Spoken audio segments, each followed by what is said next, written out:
not contagious, but it is like a social contagious, meaning, Okay. for example, if we live in a environment where all the people are obese, Okay. then probably we will also be obese, and even our kids are also like that. So I think it depends on the social and the environment we live in. Okay. So Navneet says it depends on the social environment. Probably if I'm surrounded by a large Yeah, number of large number of obese obese people, people. Yeah. uh, then I might also become obese. The reason might be something common in our environment. Maybe all of us do not get particular kind of food, and that's why all of us are becoming obese. Yeah. Okay. Anyone would want to answer any other question? Ma'am, for the first question, my opinion is also same with ma'am. I want to agree with Navneet. Basically, it will be a Okay. psychological and social around what people we are roaming with and everything, ma'am. Okay, so Harshit adds a new point here. He says that it might be something psychological. Probably if I see that everyone around me is obese, I'll probably try to maybe fit in, or I'll accept that maybe it's a normal Yeah. body weight to maintain, and I'll be maybe more casual about my health. Okay.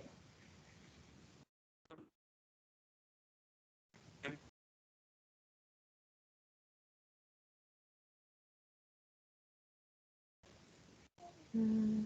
Okay, ma'am. To match with. Harshit, your voice is breaking.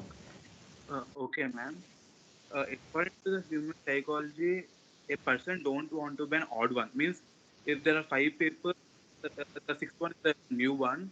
If the five people are obese, the sixth one also internally psychologically want to an obey man. He consumes more and everything. Uh, that's true. I hope it happens the reverse way. But yes, nobody wants to be the odd one out or the black sheep. Yes. Yes, yes, ma'am. Okay. Is that all?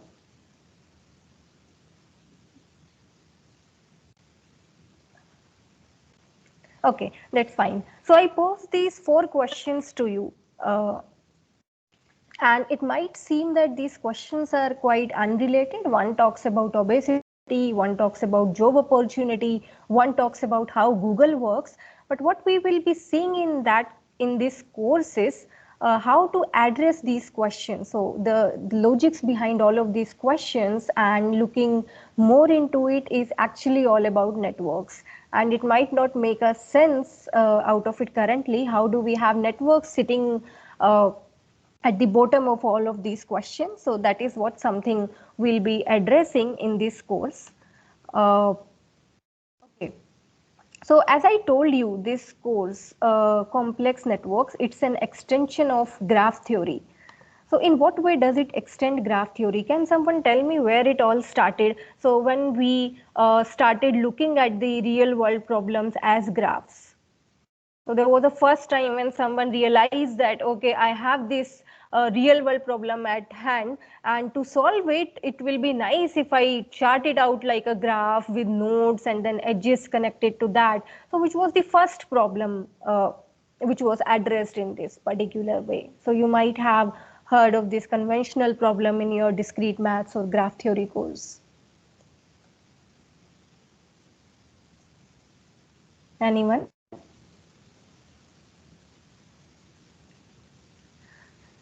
Uh, okay, so if not, so I would want you to look it up. So as computer science students, you should know of it. Maybe I'll again ask this question to you in the next class. So look it up, which was the first real world problem, which was modeled as a graph theoretical problem, and then it was solved. So Vamsi says traveling salesman problem.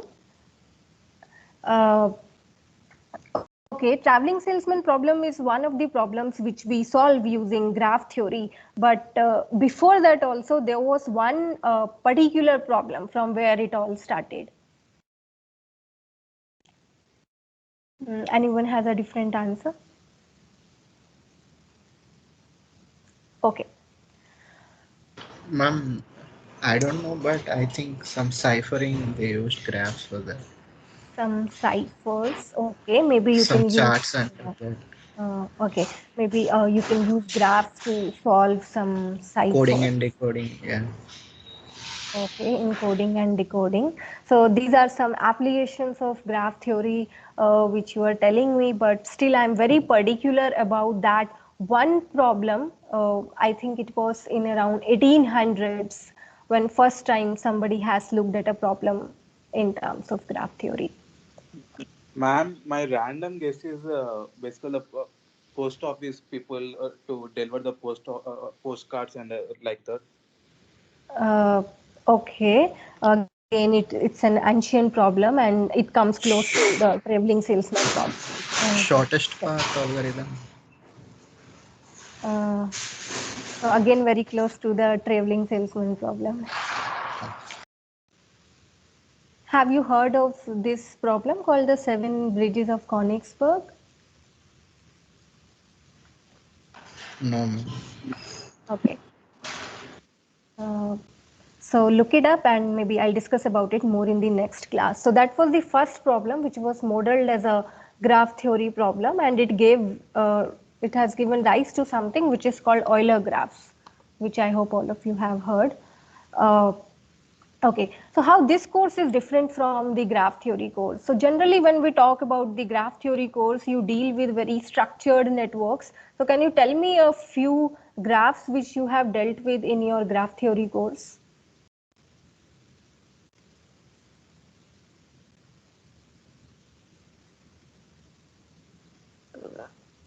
So what all have you studied in graph theory? Can you recall a few topics?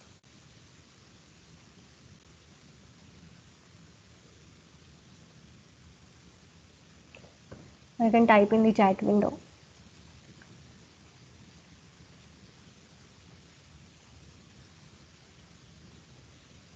Can I assume that you are comfortable with graph theory? You remember what are graphs, what are nodes, edges, and adjacency Yes, ma'am. matrix. You have to recall it once. Okay, you have to recall it once. Uh, okay, so maybe I can give you a brief recap probably in the next lecture. So what I want you, probably you can recall it that most of the times in data structures or graph theory, you deal with different kind of graphs. So you might have heard of complete graphs and bipartite graphs. Have you heard these terms? Yes, ma'am. What are a few other types of graphs? You have you have trees, red black trees, balanced trees, binary search trees.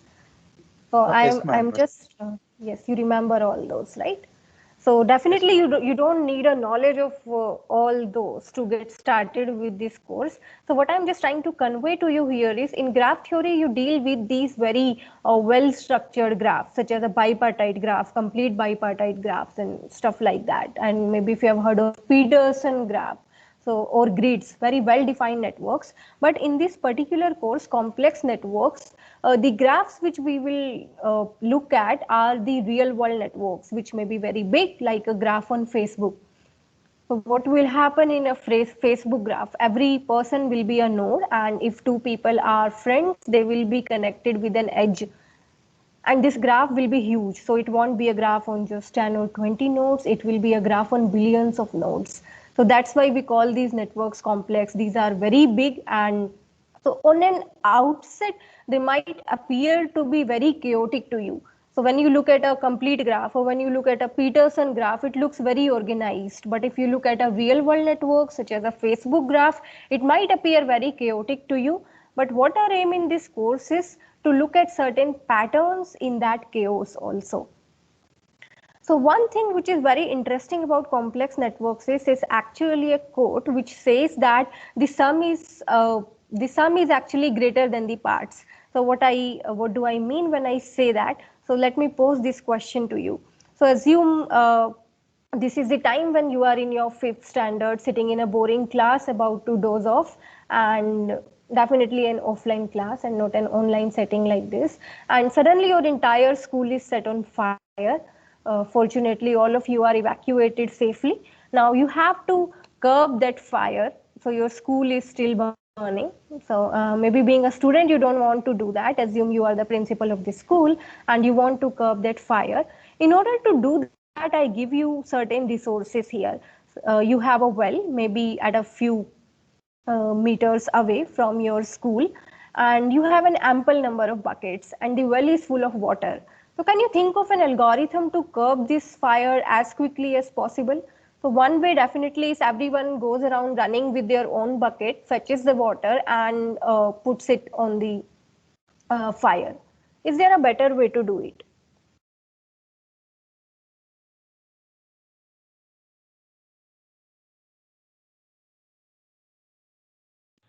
Is the question clear? Yeah, yes, ma'am. But getting basically trying out all at once. Suppose we have here we have 8 buckets. No, getting 8 buckets of water at once and throwing it once, and then reducing the amount of the buckets. Sorry, uh, like 7, 6, like the decreasing, so that fire will be also under control and less So water will how be do decreased. you get 8 buckets at once? With different people, ma'am. With 4 people, if they are well Okay, so able people to are carry going in it. some, okay, so that's one algorithm. People probably go in some groups and they fetch a large number of buckets at once instead of doing it on a one-to-one basis. Yes, ma'am. Okay. Or Any, they yes, go. can be form a line from the school to uh, a well, and they can pass the bucket, ma'am, one by one. Yes, so that's it. So that's how it was actually done previously. So when you had no fire brigades and stuff like that, what people would do, they will make a chain from the school till the well, and then everyone can pass those buckets. So a person will pass the bucket on the left hand side, so on and so forth, right? So there will be no chaos in the system and you can curb off this fire very quickly. So I have shown you one such network here in this slide, and it was actually called a bucket brigade network. So as you see here, it's actually also a kind of graph and we call it a path graph.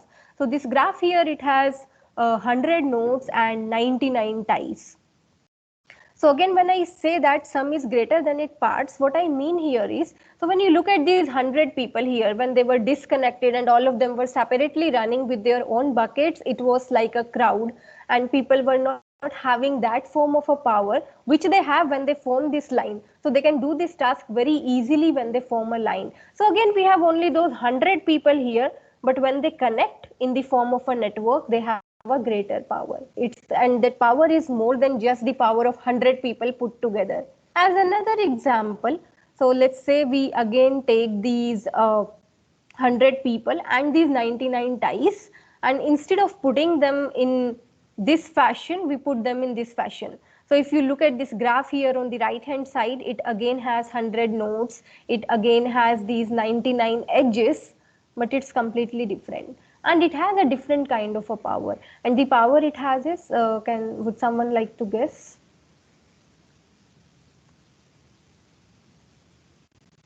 You can disseminate a piece of information really quickly. So this kind of topology was again used when there were no mobile phones or not an ample number of telephones. So if you want to convey an information, an important information quickly to the entire city, let's say a school is closing down or a hospital is opening up, so this person in the center will pass this information to 3 other people, who will pass this information to 3 other people, so on and so forth, and the information will disseminate very quickly in an exponential order.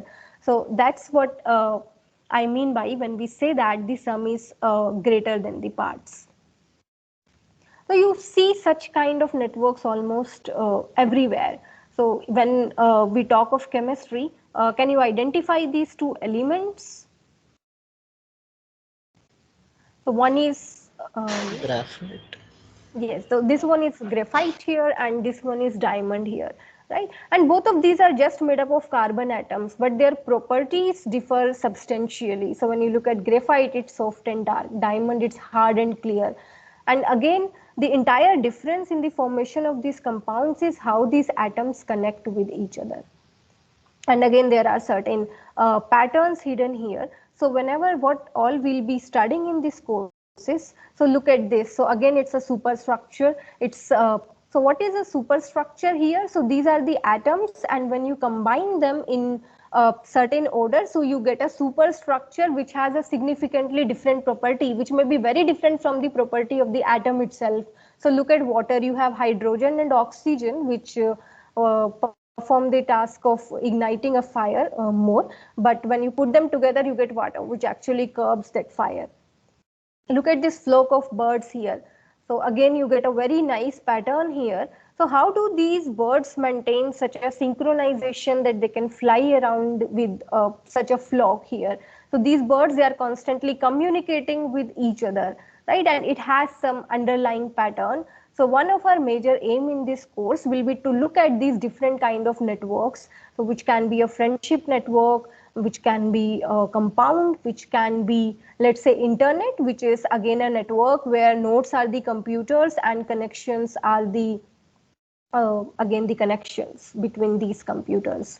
So can we look at certain patterns in these networks? So when you look at these superstructures, these might seem to be very chaotic, but again we are interested in seeing whether there are certain elementary patterns which are present in all of these networks.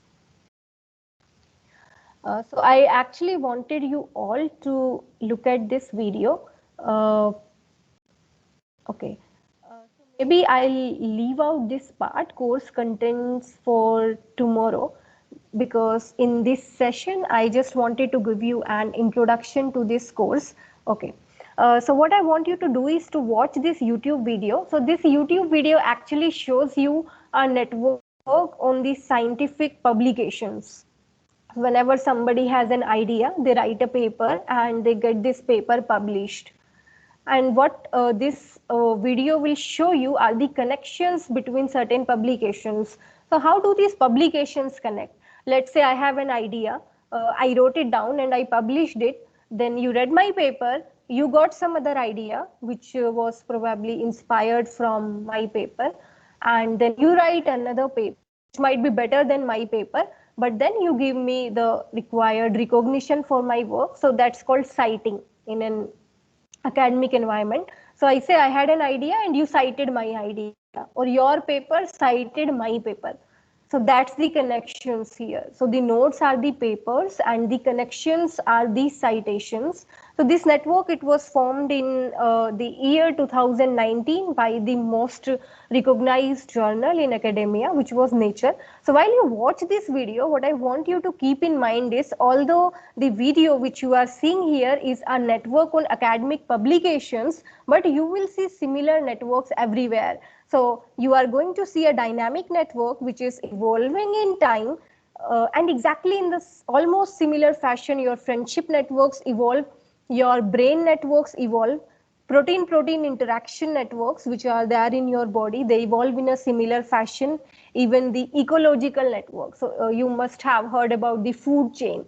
So there, in food chain, it's again a graph where nodes are the different organisms and edges denote which organism eats which other. So when you do it on a large scale, we call it the ecological network.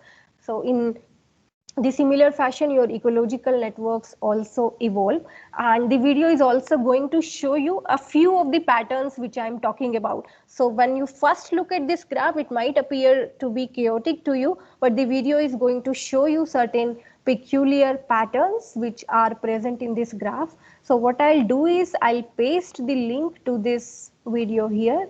Go ahead, watch this video and come back. Once you have finished watching this, just type done in the chat window so that I know that you have finished watching it.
Um, okay, I was waiting for Harshit. Harshit done? Yes, ma'am, done, ma'am. Okay, I think that's okay. with the internet problem here. So I you're understood. It's okay. okay. Uh, yeah.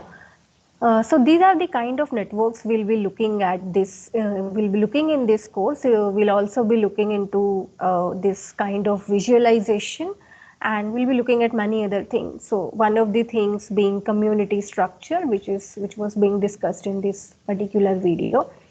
So this is one kind of networks which we'll be going to study, where entities are directly connected with each other. So just to end with, I'll also give you an idea of some other kind of networks we'll be looking at. So you look at the network in this figure. So this is actually a terrorist network which is being studied by a number of people, and this one here is actually a bipartite network. So you see nodes here, they are in two colors, the blue nodes and the red ones. The blue ones are the name of the regions, and the red ones are the uh, okay, just give me a second, I'll have to look into it. So red ones are also the name of regions, but they denote some other thing. So maybe I'll take it up in the next lecture and tell you exactly what both of these kind of nodes tell you. So many a times we also look at this kind of bipartite network. So in some cases, the blue nodes can be the regions, and red ones can be the name of particular terrorists who are operating in those particular regions, and then you can extract some useful information from this kind of graph. So probably the two terrorists which are operating in the same regions might be connected with each other. So then you convert this graph into another kind of graph which is between the terrorists, and you can eliminate these regions. So don't worry if you didn't get it exactly. We'll also discuss about it in detail in our next class. Uh, so I'll end with this first lecture here. So what we'll be doing in the next lecture is, first of all, I'll be talking about these course contents here. So we have around 8 units. I'll briefly tell you about what we are going to cover in each individual unit. So it's going to be something more than just the study of patterns. We'll also be looking at how one can create such synthetic networks which look like the real world networks, and many other things. So we'll do this on Friday, and on Friday itself I'll also get started with a number of with a hands-on session. So let's begin the coding also right from the beginning. So I'll be telling you a few functions with which you can create these networks, how you can start visualizing these networks. So I'm going to use R for the lab purpose. So you can so feel free to use Python. So let me just type it here. So in Python, you have these two packages which you can use for network analysis. The one is network X and other is iGraph.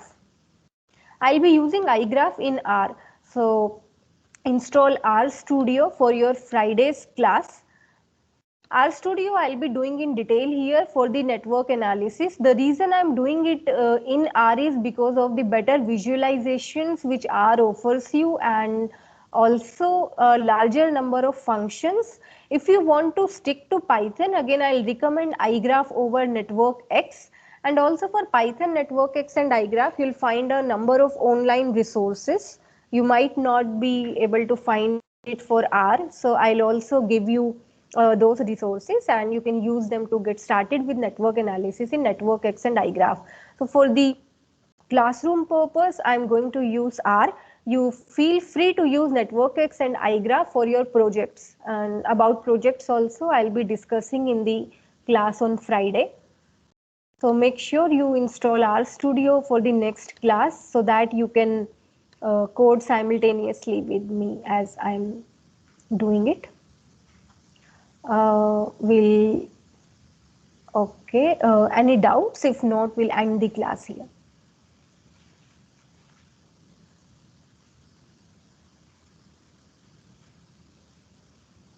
If there are no doubts, you can leave the session. We'll meet on Friday, 3:30. Ma'am, here I have a question related to the uh, uh, uh, basically concept, ma'am. Complex networks, in what type of jobs will be used, ma'am? In what type of the jobs uh, responsible the complex networks will be used, ma'am? My question is. In what kind of graphs did you ask? Or in what kind of No, jobs? what kind of jobs? In what kind of jobs?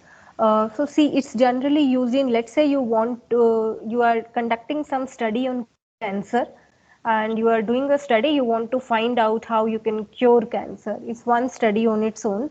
So if you know, cancer is actually caused by certain proteins in the body which are connected to each other. So such kind of networks, we call them the protein-protein interaction networks. These proteins are connected with each other. So in such cases, when something, let's say these tumor cells, the tumor is fast spreading in these protein cells. So what you need to identify is you need to cut out a cell which can lead to the maximum spread of a tumor. So in that particular case, one will analyze a protein interaction network and figure out which one protein cell is the one responsible for the spreading of proteins the most, and maybe you can pluck out that cell. So this is one particular application. In Friday's class, when I'll be talking about the course contents, I'll discuss there more. So where all you can use the contents or the concepts of this particular course. So few other cases where they are used is the epidemics. How do diseases become epidemics, and what you can control, what you can do to control these diseases. So particularly, as you know, this COVID is spreading. So how do scientists, they model the spreading of these diseases, and which are the nodes which needs to be vaccinated as a priority, or how do ideas spread. So let's say you are opening a company and you want to advertise a product to some people. So how should you choose those initial people so that your product reaches the maximum number of people?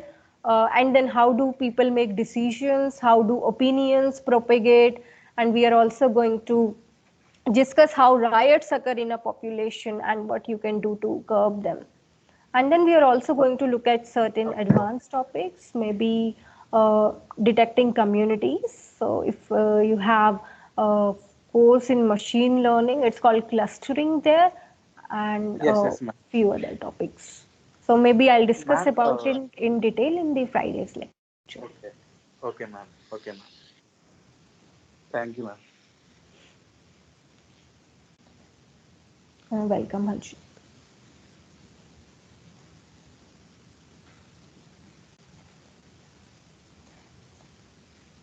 If no other doubts, you can leave the session. Thank you, ma'am. Welcome.